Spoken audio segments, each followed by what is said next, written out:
Welcome to a powerful video session with the legendary Jim Rohn. In this training, Jim will share with you some invaluable insights and techniques to help you develop a winning mindset that can transform your life. Jim was a renowned motivational speaker and entrepreneur who inspired millions of people around the world with his teachings on personal development, success, and leadership. His wisdom and practical strategies have helped countless individuals achieve their goals and unlock their full potential. So get ready to learn from one of the greatest minds in the personal development industry as Jim Rohn shares his mindset training with you. Success is something you attract by becoming an attractive person.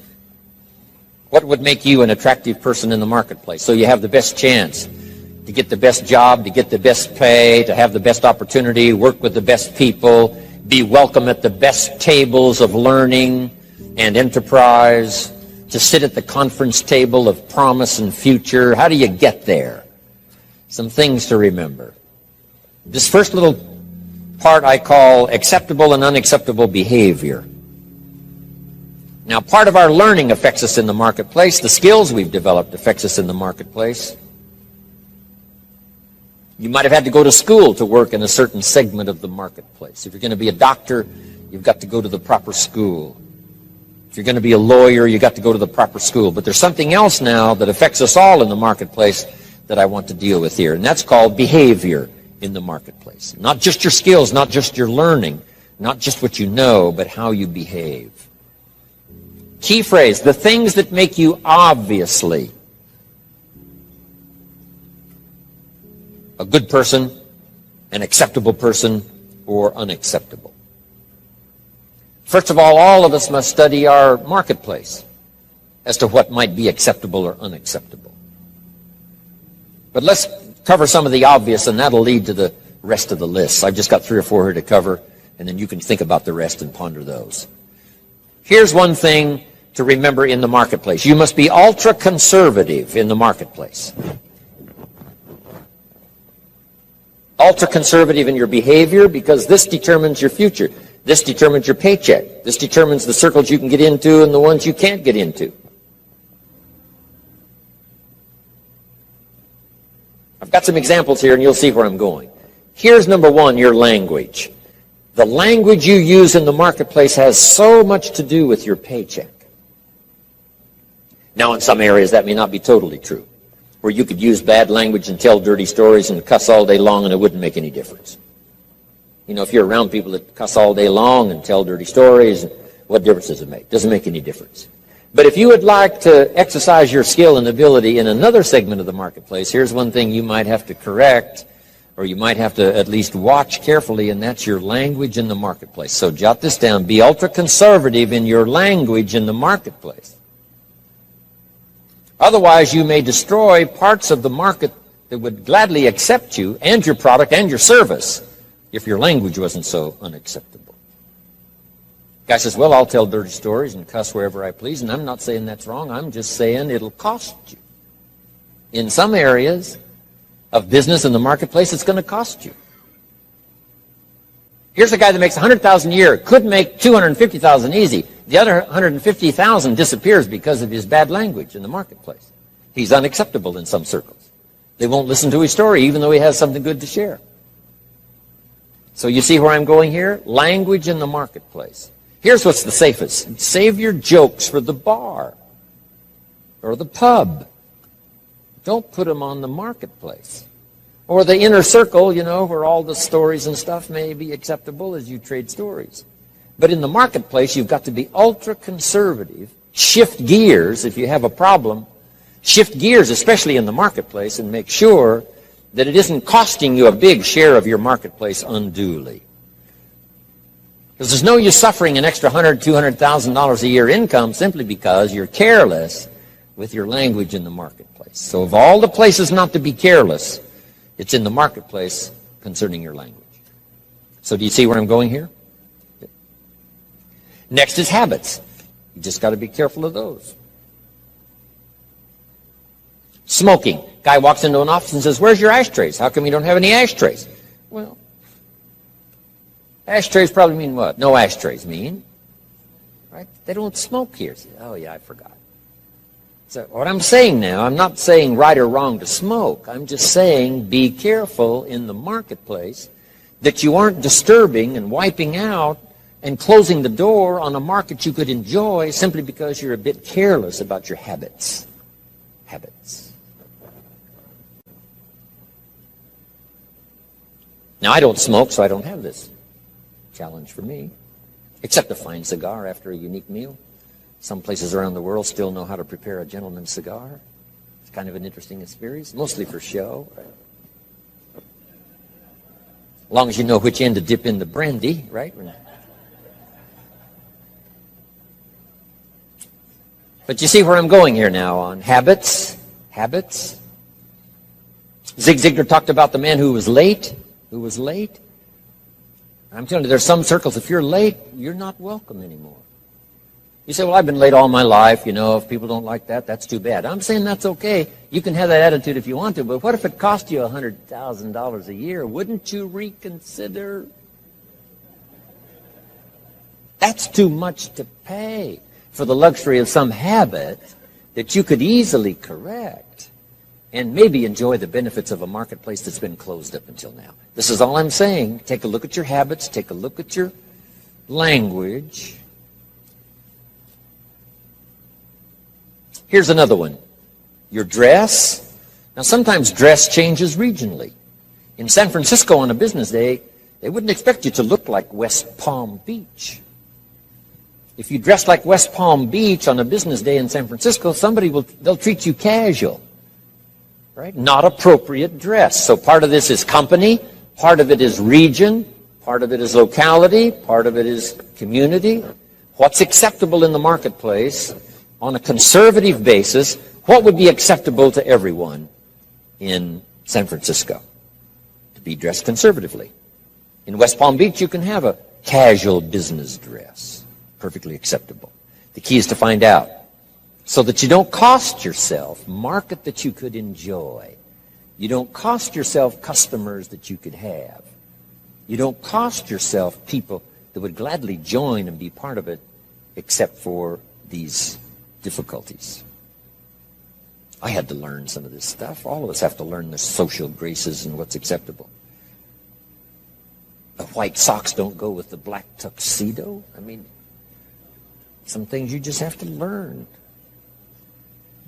What if a guy called on farmers in his tuxedo? See, the word would spread. You should see this clown. So now that's the severe side, but here's what I'm asking you. Check your dress, check your clothes, check your attitude, check your behavior, check your language, check your habits, especially in the marketplace where you get paid.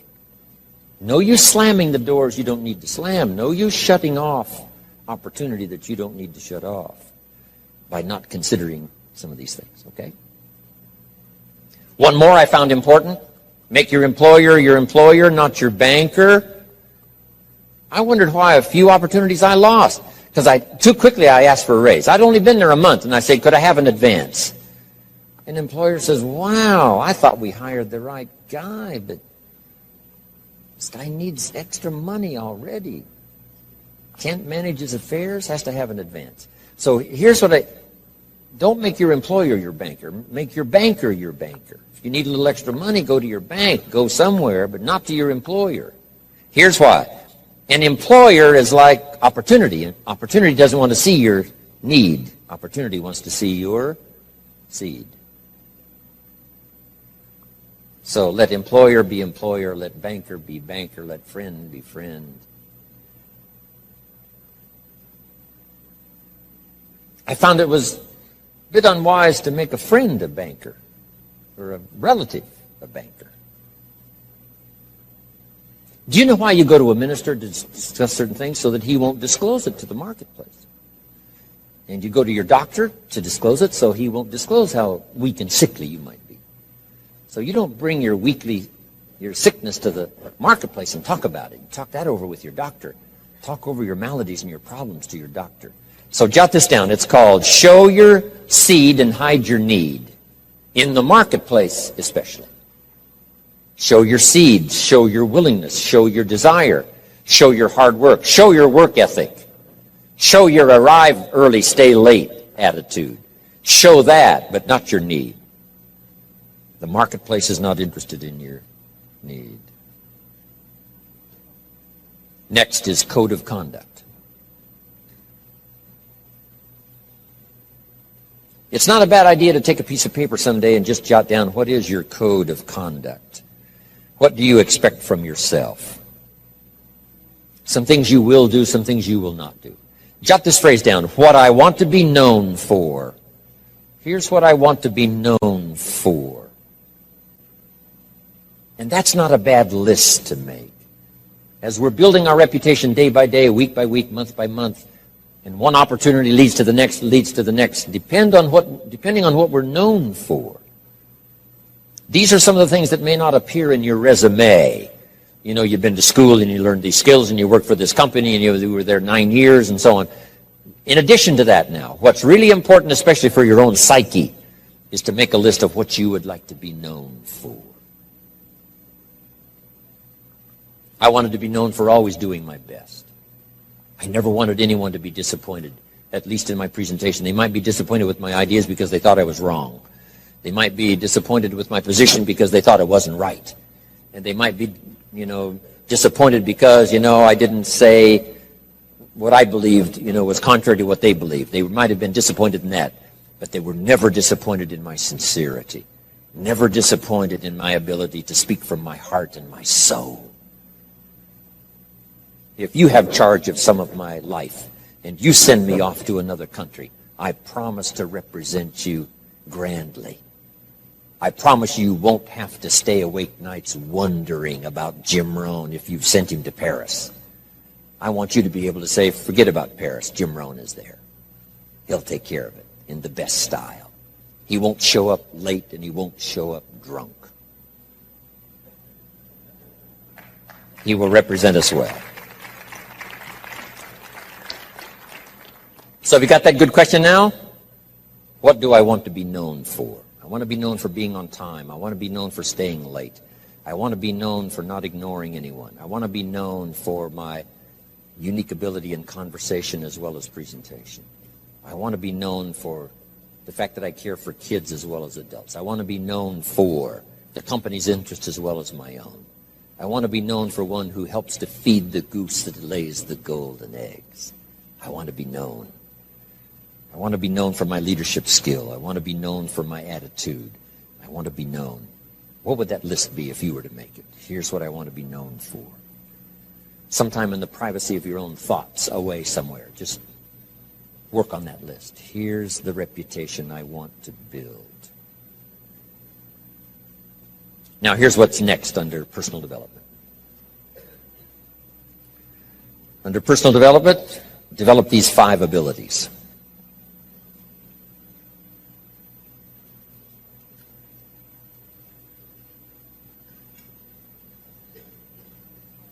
First of all is the ability to absorb. One of the big challenges for being here now, especially for 3 full days, some of you, it's going to be a challenge to try to get it all. But I'm asking you to do that. In another seminar I do, here's a little phrase I have. For the future, pay attention. See if you can't get everything. Every word possible, every idea possible.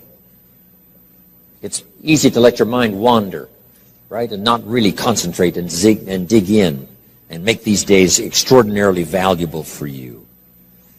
Absorb the atmosphere. Absorb the drama of the occasion. Absorb the spirit of the occasion.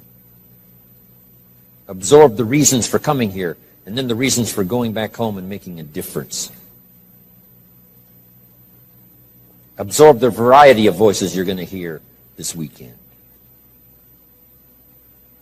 And absorb the provocative ideas as well as the ones that you agree with. Absorb all of that. Take it all in.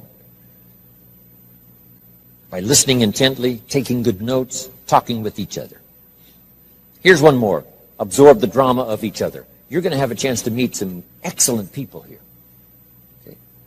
Losers don't pay this kind of money to come to seminars. The reason why the price tag is substantial is because when you get here, you'll have an excellent chance of meeting some pretty good folks. Even if they borrowed the money to get here. At least they knew how to do that.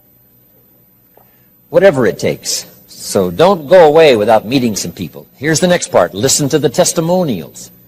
You may pick up some ideas from someone's testimonial that will be just as valuable as what I share from this podium. And sometimes a word spoken in private from someone's unique testimonial is so powerful. It's just as powerful as all the words given by the presenter. So take that all home. Key, absorb the chance for a new beginning. I don't know where you are at the moment. This is sort of mid-year. First 6 months, getting ready now for the last 6 months. And as you pause mid-year to contemplate the past and think about the future, as you ponder for a while ideas that you've already heard, anticipating that you're going to hear some more, how could that create for you a new beginning? There's so many ways to create a new beginning if you just think about it. Or think about the automatic ways of creating a new beginning. Here's a pretty good list. At the beginning of the day, this is a brand new day. I love to get up early now. I used to stay up so late. I got up late. I used to say if the good Lord wanted you to see the sunrise, he'd have made it later in the morning. But now I don't do that anymore. I try to get to bed as early as I can. Sometimes it's not easy, especially when you travel and with jet lag and all the rest, around the world. But I try to get up now early in the morning. Unique thing about early in the morning, you haven't messed up the day yet. I mean, it's just there. It's ready, fresh. It's like being born again. A new day is like being born again. A chance for a new day, a new life. You've never lived this day before. Only in your mind developing plans, but you've never actually walked into this day before. Now you have a chance to watch the sun come up and then stride into this new day.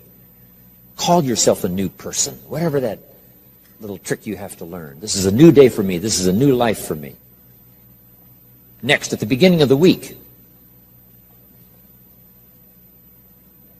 that seventh day, I think, has more than one purpose, the seventh day. So just make the note. How to best use the seventh day. It says what? 6 days of labor, working miracles, turning thoughts and faith into reality. Then after 6 days of miracle working, turning ideas into reality, now it says, take the seventh day. And yes, the seventh day could be for spirituality. Yes, the seventh day is to contemplate God. Yes, the seventh day could be called for worship. Yes, the seventh day is to take some time off. Yes, the seventh day is to be with your family. Yes, the seventh day is change of pace. But here's a good idea for the seventh day. To go back over the last 6 and get ready for the next 6. You just pause that seventh day. Because I have another little piece on that in this list of 5. And maybe now mid-year, having come here for this weekend, mid-year, you can think of ways to gather up what's happened to you since the first of the year till now. The drama, the disappointments, the highs and the lows and the mixture and the stock market and whatever has happened to you, these 6 months, and say, I'm going to go home and create a new beginning. I'm not going to be the same again after this weekend. You can conclude that, and I promise you, the days can be so extraordinary, you won't be able to believe it. So absorb everything. Take it all in. Don't miss anything. The sound, the music, the sights, the atmosphere. My friend Bill Bailey has this extraordinary gift. He doesn't miss anything. Better for him to go to Acapulco, come back and tell you about it, than it is to go yourself. And the reason is, if he goes, he won't miss anything. He'll soak up every detail, every person he met, the food and the aromas and the sights and the sounds and the colors and the people and the countryside. Then he has the gift of language. When he comes back home, he can tell it to you. When he talks, you can feel the water lapping on your feet. You can smell the aroma of the food. You can see the colors and the people. Two gifts: to get it, second gift, to share it. And put it in dynamic words, leaving out no detail. Because here's the key to remember: the drama is in the detail. Lady tells me I've lost 60 pounds. I said, well, is that it? Is that the end of the story? She said, oh no, there's a lot more to the story than that. And I said, well, I appreciate the number, but give me the details. What was going on in your life before? She says, well, misery you can't believe. I know I missed 3 good jobs just because I had too many pounds. And I says, how do you feel now? And she starts to cry. Wow, that's what I want to hear. The details. The drama is in the details. Give me the numbers, yes, but what does this number mean? For some people, the number means everything, before and after. The number means so much drama you can't believe, before and after. Before the day and after the day. Give me the details. Absorb, take it in, don't miss anything.